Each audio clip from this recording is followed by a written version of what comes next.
안녕하십니까? 오늘도 저와 함께 조용한 시간을 내어주셔서 고맙습니다. 창밖으로 계절이 바뀌어가는 모습을 보며 문득 명절이 다가오면 마음 한편이 복잡해지시는 분들이 계실 것 같습니다. 예전 같으면 벌써부터 음식 준비에 바쁘고 집안 구석구석 청소하며 가족들을 맞을 준비를 했을 텐데 요즘은 그런 풍경이 많이 달라졌지요. 오늘은 요즘 명절에 가족끼리 안 모이는 이유에 대해 함께 생각해보는 시간을 갖고자 합니다.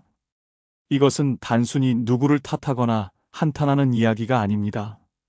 시대가 변하면서 우리 마음도 가족의 모습도 변해가고 있음을 받아들이며 그 속에서 진정한 가족의 의미를 다시 찾아가는 여행입니다. 먼저 잠시 눈을 감고 생각해 보십시오. 30년 전, 40년 전 명절의 모습을 떠올려 보세요. 그때는 명절 하루 이틀 전부터 집안이 부산해졌습니다.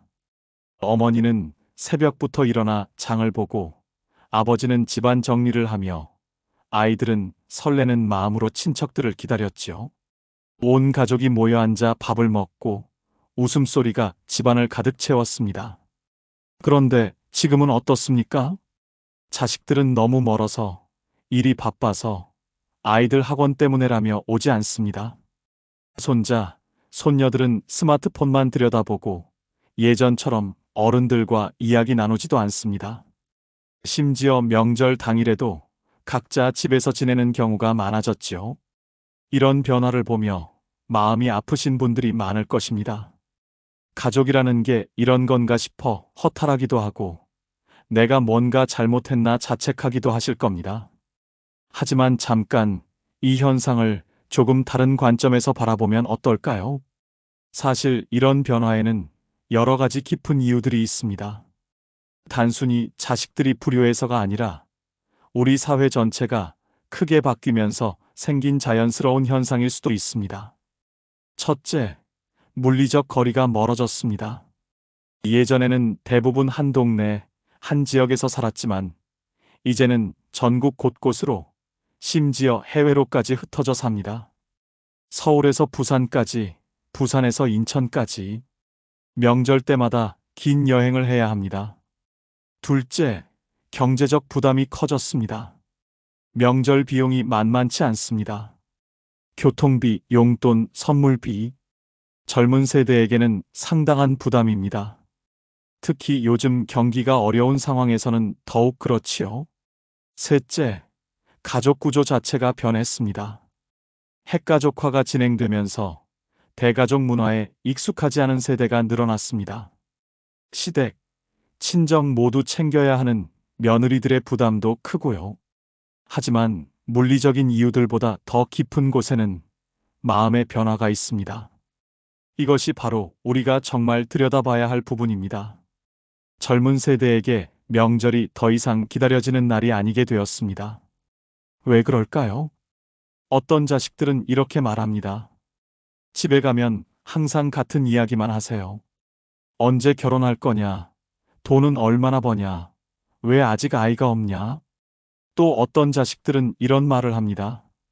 저희 생각이나 의견은 들어주지 않으시고 무조건 어른 말이 맞다고만 하세요.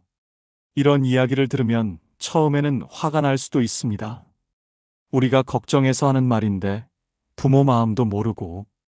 그런데 잠시 멈춰서 생각해보면 혹시 우리도 변화가 필요한 것은 아닐까요? 솔직히 말씀드리면 우리 세대가 자란 시대와 지금은 너무 다릅니다. 그때는 어른 말씀이 절대적이었고 효도는 무조건적인 순종을 의미했습니다. 하지만 지금은 개인의 자유와 선택을 더 중시하는 시대입니다. 이것이 옳고 그름의 문제가 아닙니다. 시대가 다를 뿐입니다. 마치 강물이 흐르는 것처럼 시대의 흐름도 막을 수 없습니다. 우리가 젊었을 때를 생각해 보세요. 우리도 부모님 세대와는 다른 생각을 했습니다. 우리 부모님들이 요즘 젊은이들은 이라고 말씀하셨듯이 지금 우리도 그런 말을 하고 있는 것 아닐까요? 그렇다면 이 상황에서 우리는 어떻게 해야 할까요? 그냥 포기하고 혼자 지내야 할까요? 아닙니다. 새로운 방식을 찾으면 됩니다. 요즘 똑똑한 부모님들은 변화하고 계십니다. 어떻게 변화하고 계실까요? 먼저 자식들을 다그치지 않습니다. 언제 올 거냐, 왜 안 오냐고 재촉하지 않습니다. 대신 언제든 시간 될 때 오너라, 건강하게만 지내라고 말씀하십니다. 둘째, 작은 만남을 소중히 여깁니다. 꼭 명절이 아니어도 자식들이 잠깐 들를 때마다 반갑게 맞아주십니다. 30분이라도 함께 차 한잔 마시는 것을 기뻐하십니다. 셋째, 새로운 소통 방식을 배웁니다. 카카오톡으로 안부를 묻고 화상통화로 손자 얼굴을 봅니다. 처음에는 서툴러도 차근차근 배워나가십니다.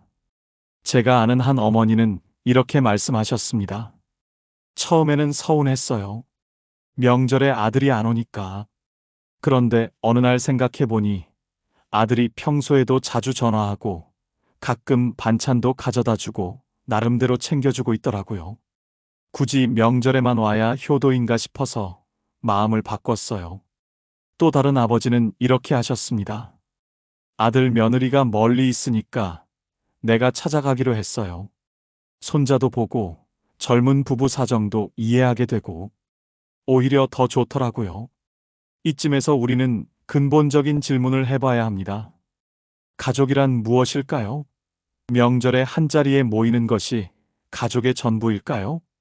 아니면 서로를 걱정하고 사랑하는 마음이 진짜 가족일까요? 불교에서는 집착이라는 말을 자주 씁니다. 우리가 어떤 것에 너무 매달리면 오히려 그것을 잃게 된다는 뜻입니다. 혹시 우리가 예전 방식의 명절에 너무 집착하고 있는 것은 아닐까요? 반드시 모여야 한다. 예전처럼 해야 한다는 생각에 매달려서 정작 가족 간의 진정한 사랑을 놓치고 있는 것은 아닐까요? 진정한 사랑은 상대를 있는 그대로 받아들이는 것입니다.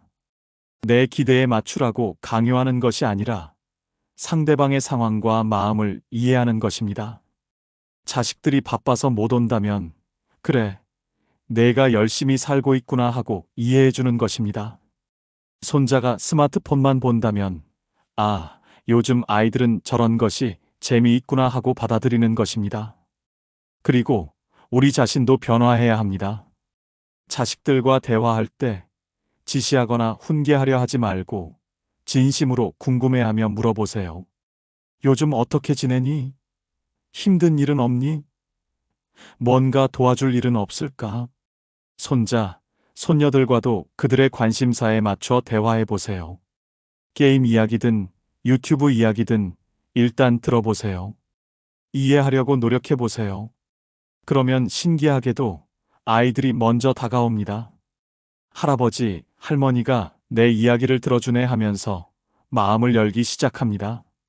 하지만 때로는 아무리 노력해도 가족이 모이지 못할 때가 있습니다. 그럴 때는 어떻게 해야 할까요? 혼자 있는 명절을 두려워하지 마세요. 오히려 이것을 자신을 돌아보는 소중한 시간으로 만들어 보세요. 조용한 집에서 차 한 잔 마시며 지나온 인생을 되돌아보는 것도 좋습니다. 자식들을 키우느라 바빴던 시간들, 일에 매달려 지냈던 날들, 그 모든 시간이 헛되지 않았음을 깨닫게 될 것입니다. 혹은 평소에 못했던 일들을 해보세요. 오랫동안 읽고 싶었던 책을 읽거나, 좋아하는 음악을 들으며 추억에 잠기거나, 산책을 나가 자연을 감상하는 것도 좋습니다. 이웃과 함께 보내는 것도 좋은 방법입니다. 같은 처지에 있는 분들과 함께 음식을 나누고 이야기를 나누면서 새로운 가족 같은 관계를 만들어갈 수 있습니다. 혼자 있다고 외로운 것이 아닙니다. 마음이 평안하면 혼자 있어도 충만합니다. 반대로 마음이 어지럽고 원망으로 가득하면 많은 사람들 속에 있어도 외롭습니다.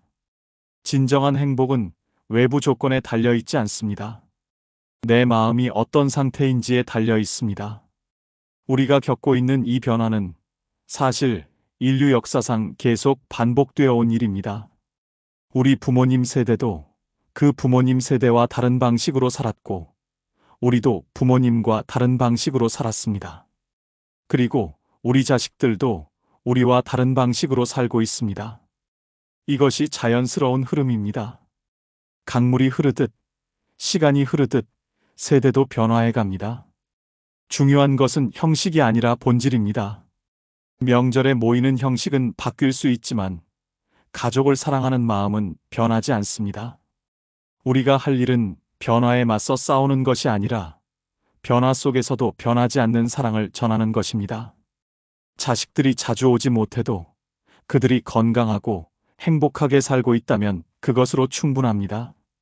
손자, 손녀들이 예전처럼 할아버지, 할머니에게 애교 부리지 않아도 그들만의 방식으로 성장하고 있다면 그것으로 충분합니다. 우리의 역할은 그들을 멀리서라도 지켜보며 필요할 때 따뜻한 품이 되어주는 것입니다. 조건 없는 사랑으로 받아들이는 것입니다. 그러면 아이러니하게도 자식들이 더 자주 연락하고 더 자주 찾아오게 됩니다. 압박을 받을 때가 아니라 자유로울 때 사람들은 더 사랑을 표현하게 되니까요. 그렇다면 이제 우리는 어떤 새로운 명절 문화를 만들어갈 수 있을까요? 첫째, 유연한 명절을 만들어 보세요. 꼭 명절 당일이 아니어도 됩니다. 자식들이 시간 될 때 편한 날에 만나는 것입니다. 오히려 이렇게 하면 교통비도 절약되고 여유롭게 시간을 보낼 수 있습니다. 둘째, 작은 만남을 소중히 여기세요. 온 가족이 다 모이지 않아도 괜찮습니다. 한 명이라도, 두 명이라도 만날 수 있으면 그것으로 감사한 일입니다. 셋째, 새로운 소통 방식을 받아들이세요. 화상통화로 함께 밥을 먹거나 단체 채팅방에서 안부를 나누는 것도 하나의 만남입니다. 넷째, 이웃과 함께하는 명절을 만들어 보세요. 같은 아파트, 같은 동네에 사는 분들과 함께 음식을 나누며 새로운 공동체를 만들어가는 것입니다. 그리고 가장 중요한 것은 우리 자신이 행복해지는 것입니다. 자식들이 와도 기쁘고 오지 않아도 괜찮은 마음의 여유를 가지는 것입니다. 내 행복을 다른 사람에게 의존하지 않고 스스로 만들어가는 것입니다. 취미를 가져보세요. 독서 모임에 가입하거나 등산 동호회에 나가거나 자원봉사를 하거나 뭐든 좋습니다. 나만의 생활을 만들어 가세요. 그러면 자식들이 볼 때도 우리 부모님은 참 멋지게 사신다고 존경하게 될 것입니다. 시간이 흘러 우리도 언젠가는 이 세상을 떠날 날이 올 것입니다. 그때 자식들이 기억할 것은 무엇일까요? 명절 때마다 와라, 가라 하며 잔소리하던 부모일까요? 아니면 언제나 따뜻하게 받아주시고 우리를 있는 그대로 사랑해주신 부모일까요? 우리가 남길 수 있는 가장 아름다운 유산은 조건 없는 사랑의 기억입니다. 명절에 모이지 않는다고 해서 가족이 아닌 것이 아닙니다. 형식이 바뀌어도 사랑은 전해집니다. 시대가 변해도 가족의 본질은 변하지 않습니다. 오늘 이 시간을 통해 여러분의 마음에 조금이나마 평안이 찾아오기를 바랍니다. 변화하는 시대 속에서도 변하지 않는 사랑을 지켜나가시길, 그리고 그 사랑이 새로운 방식으로 전해지기를 바랍니다. 자식들을 원망하지 마시고 자신을 탓하지도 마세요. 지금까지 정말 잘해오셨습니다. 앞으로도 지혜롭게, 여유롭게 살아가시기를 바랍니다. 여러분 모두의 가정에 진정한 평화가 깃들기를 바라며 오늘 말씀을 마치겠습니다. 고맙습니다.